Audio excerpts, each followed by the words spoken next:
Siska, nama wanita ini. Ia sudah menjanda 2 kali. Siska asli orang Sukabumi. Namun, perjalanan hidup mengantarkannya menetap di Jakarta. Kesehariannya, Siska bekerja sebagai wira swasta. Siska join dengan salah satu produk minuman herbal. Untuk memasarkan produknya, Siska sering memposting jualannya di halaman Facebook miliknya. Agar bisa memiliki jangkauan pasar yang lebih luas, Siska pun berselancar di media sosial lainnya. Dengan kesibukannya sebagai penjual minuman herbal, tentunya Siska memiliki link pertemanan yang luas. Siska sudah bertunangan dengan pria yang berprofesi sebagai pelaut. Ia dan tunangannya sedang mempersiapkan pernikahan mereka. Selama menetap di Jakarta, Siska sering menyewa kamar di apartemen kebagusan Jakarta Selatan. Status Siska hanya penyewa harian, belum menjadi penghuni tetap apartemen.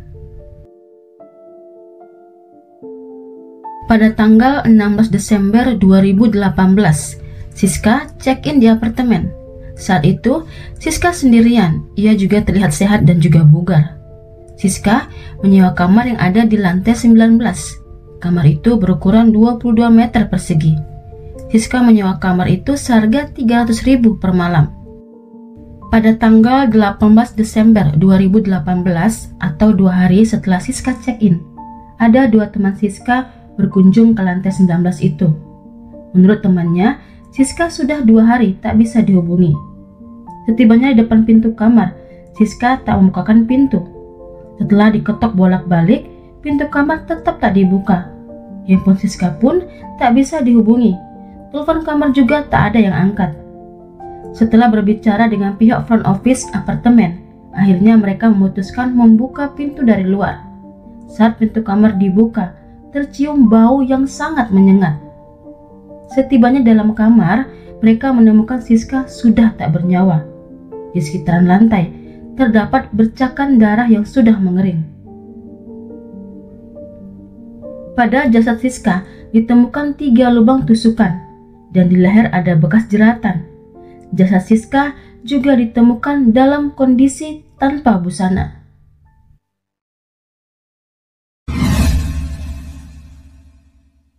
Penemuan jasad Siska dilaporkan ke Polres Jakarta Selatan.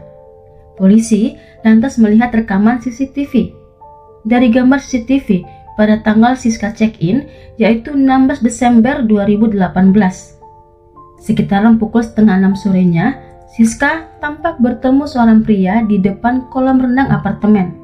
Lantas, keduanya naik bersama ke lantai 19. Setibanya di depan kamar, Siska dan pria itu masuk hanya berdua saja. Lantas, setelah kurang lebih 1 jam, pria itu tampak keluar kamar sendirian. Ia bahkan sempat mengunci kamar dari luar dan tak pernah kembali lagi ke kamar.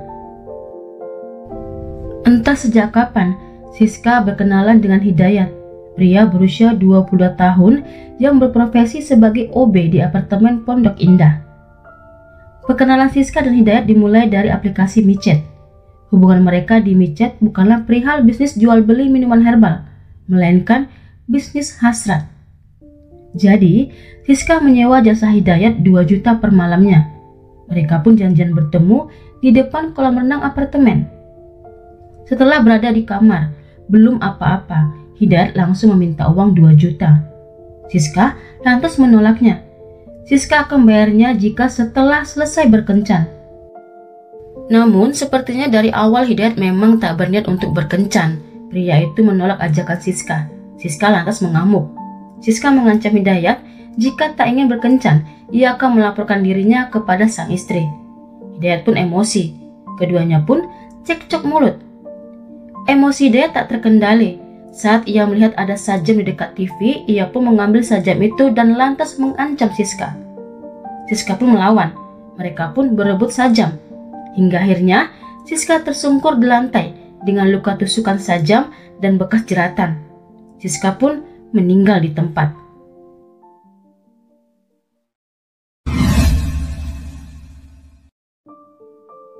Setelah memastikan Siska meninggal, Hidayat lantas mengambil emas, handphone, dan dompet Siska.